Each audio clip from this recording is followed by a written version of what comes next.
आत्मीय भाइयों एवं बहनों, पुस्तक सफल जीवन के मौलिक सिद्धांत पृष्ठ 51, महापुरुषों का दाम्पत्य जीवन। मित्रों, महापुरुषों के दो प्रकार हैं। एक वे हैं जिन्हें अपने दाम्पत्य जीवन में कोई दिलचस्पी नहीं होती, उनका क्षेत्र ही सब कुछ होता है, वे अपना समग्र जीवन उसी में लगा देते हैं। इसलिए कोई उनके दाम्पत्य जीवन को नहीं जानता। कुछ ऐसे हैं जो बाहर और भीतर दोनों ही क्षेत्रों में समान रुचि रखते हैं। पति पत्नी में सुख दुख का पूरा पक्का साथ होता है। वे अपनी प्रेमिका या पत्नियों से प्रेरणा पाते हैं। आइए उनके जीवन के कुछ प्रेरणादायक एवं ज्ञानवर्धक झांकियां प्रस्तुत की जा रही हैं। नंबर 1, पत्नी मेरा मूल्यवान खजाना। इटली का भाग्य विधाता गैरिबाल्डी अपने क्रांतिकारी साथियों के साथ साम्राज्यवादी सरकार के विरुद्ध युद्ध कर रहा था। उसका जहाज ब्राजील के सागर तट पर नष्ट हो गया, जिससे उसके साथी मर गए। इस दुर्घटना के बाद उसने सहसा अचानक विवाह कर लिया था। इसका कारण डूमास द्वारा संपादित गैरिबाल्डी के संस्मरण पुस्तक में इस प्रकार से लिखा है। स्वप्न में भी मुझे कभी विवाह का विचार नहीं आया था, परंतु अपने दूसरे साथियों की मृत्यु के बाद मैं अपने आप को संसार में अकेला अनुभव करने लगा। मुझे एक ऐसी आत्मा की आवश्यकता अनुभव होने लगी जो मुझे प्रेम करती हो। मुझे किसी ऐसे व्यक्ति की जरूरत थी और बहुत ही जरूरत थी जो मुझे प्रेम करे। मित्रता तो समय का फल होता है, परंतु इसके विपरीत प्रेम खुद एक बिजली है और कभी कभी इसका जन्म तूफान में होता है। मैं उन मनुष्यों में से हूं जो जीवन के शांत कालों में भी तूफानों को अधिक पसंद करते हैं। मेरे मन को ऐसे ही विचारों ने घेर रखा था। मैंने अपनी दृष्टि दौड़ाई तो मुझे कई सुंदर लड़कियां घर के काम काज में लगी हुई दिखाई दी। उनमें से एक ने मेरे मन को सबसे अधिक अपनी ओर खींचा। इसके लिए किनारे पर जाने के सिवा मेरे लिए और कोई उपाय न था। मैं किनारे पर पहुंचकर फौरन उस घर की ओर चल दिया जिस पर इतनी देर से मेरी दृष्टि टिकी हुई थी। मेरा हृदय व्याकुलता से धड़क रहा था, परंतु सारे छोप के रहते भी मुझे अपना निश्चय पक्का मालूम होता था। एक पुरुष ने मुझे भीतर निमंत्रित किया। मेरी दशा तो ऐसी हो रही थी कि यदि वह मुझे भीतर जाने से मना भी करता तो भी मैं भीतर चला जाता। मैंने युवती को देखा और उससे कहा, कुमारी जी, आपको मेरा बनना होगा। मैं केवल बहुत थोड़ी सी पोर्चुगीज भाषा बोल सकता था। मैंने ये साहसपूर्ण शब्द इटालियन भाषा में कहे। इन शब्दों से मैंने एक ऐसा संबंध पैदा कर लिया जिसे केवल मृत्यु ही तोड़ सकती थी। उस स्त्री को पत्नी के रूप में पाकर मैं एक बहुत मूल्यवान खजाने पर पहुंच चुका था। वह खजाना अनीता थी, जो मेरे बच्चों की भी मां थी, जिसने सुख दुख में मेरा साथ दिया था। अनीता मेरी प्रिय पत्नी थी, जिससे मिलने वाला उत्साह मुझे जीवन में आगे ही बढ़ाता रहा। उसकी याद मुझे बार बार सताया करती है।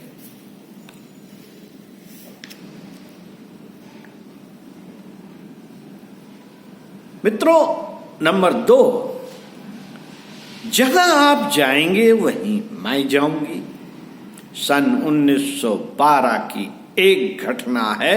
एक जहाज जिसका नाम टाइटैनिक है, समुद्र में तेजी से डूब रहा है। बचाने की बहुत सी कोशिशें बेकार हो चुकी हैं। सब मुसाफिर इधर उधर घबराए हुए भाग रहे हैं। कुछ लाइफ बोटों में बैठ रहे हैं। सबको अपनी जान बचाने की फिक्र है। इन्हीं में मुसाफिरों में से एक श्रीमती इसाडोर स्टास भी है, जबकि दूसरे मुसाफिरों के चेहरे पर भय और घबराहट के चिन्ह हैं। श्रीमती इसाडोर और उसके पति बिल्कुल शांत हैं। दोनों ही भयभीत स्त्रियां तथा बच्चों को लाइफ बोटों में बिठाने में सहायता कर रहे हैं। पति श्रीयुत स्टास अपनी पत्नी को किसी किश्ती से बैठकर प्राण रक्षा करने के लिए विवश कर रहा है, क्योंकि पति पत्नी में से केवल एक ही तो लाइफ बोट पर बिठाया जा सकता है। पत्नी पति को और पति पत्नी को बचाने का उद्बोधन कर रहे हैं। यह लीजिए, पति ने बलपूर्वक अपनी पत्नी श्रीमती इसाडोर को लाइफ बोट पर बिठा दिया। पर यह क्या, अरे वे तो बैठते ही उछल कर वापस जहाज में आप चढ़ी।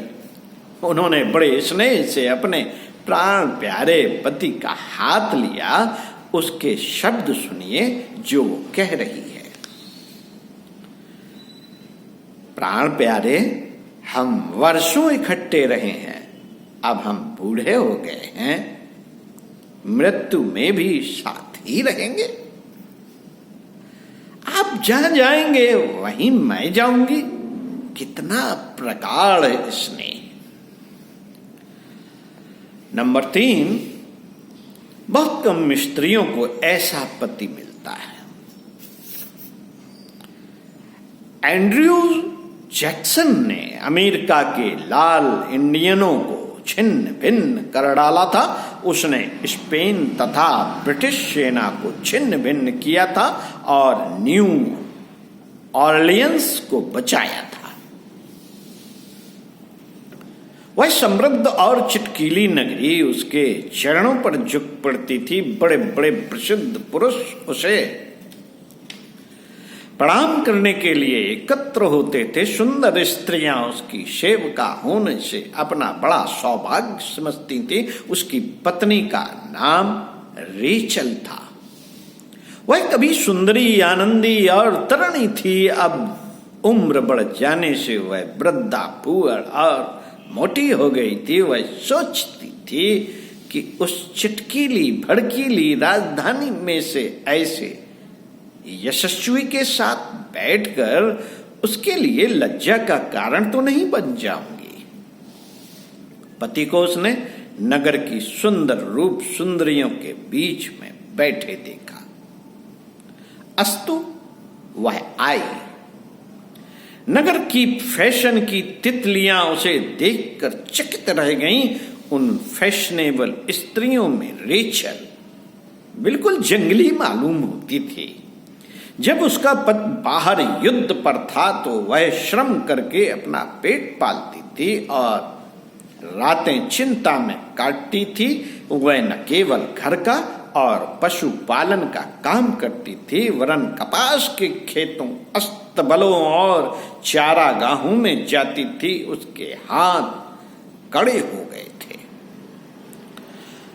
और उत्तम रूप कुरूप हो गया था। परंतु उसके पति जर्नल को रेचल में कोई कुरूपता नहीं दिखती थी। न्यू ऑरलियंस ने अपने परित्राता के सम्मानार्थ एक बड़े नृत्य का आयोजन किया था, तो वह भी पति के साथ वहीं गई।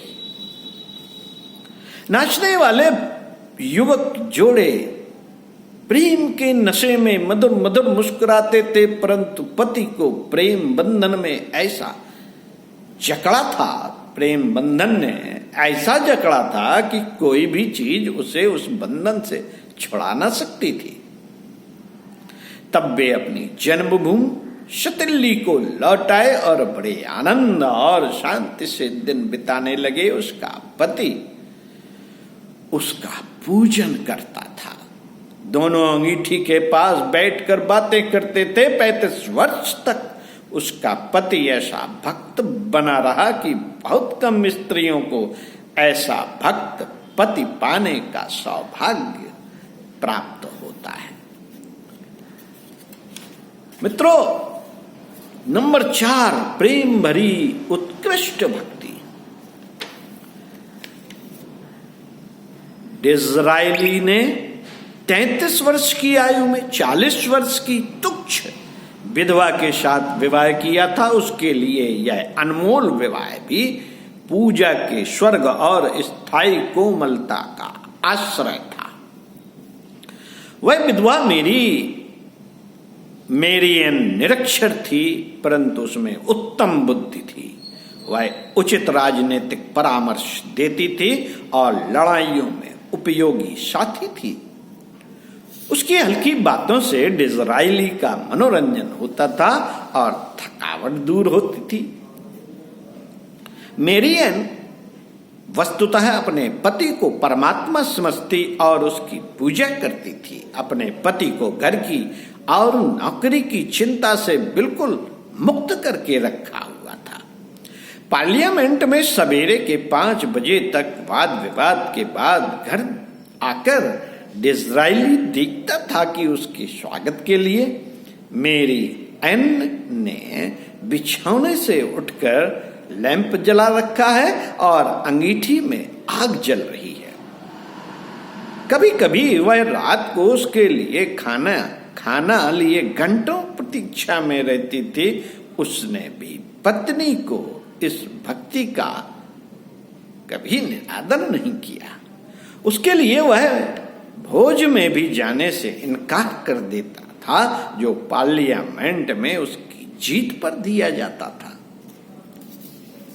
नंबर 5, बापू और बा। घटना उस समय की है जब महात्मा गांधी ने जाति भेद का अंत करने का निश्चय किया। उस समय वे दक्षिण अफ्रीका में रहते थे।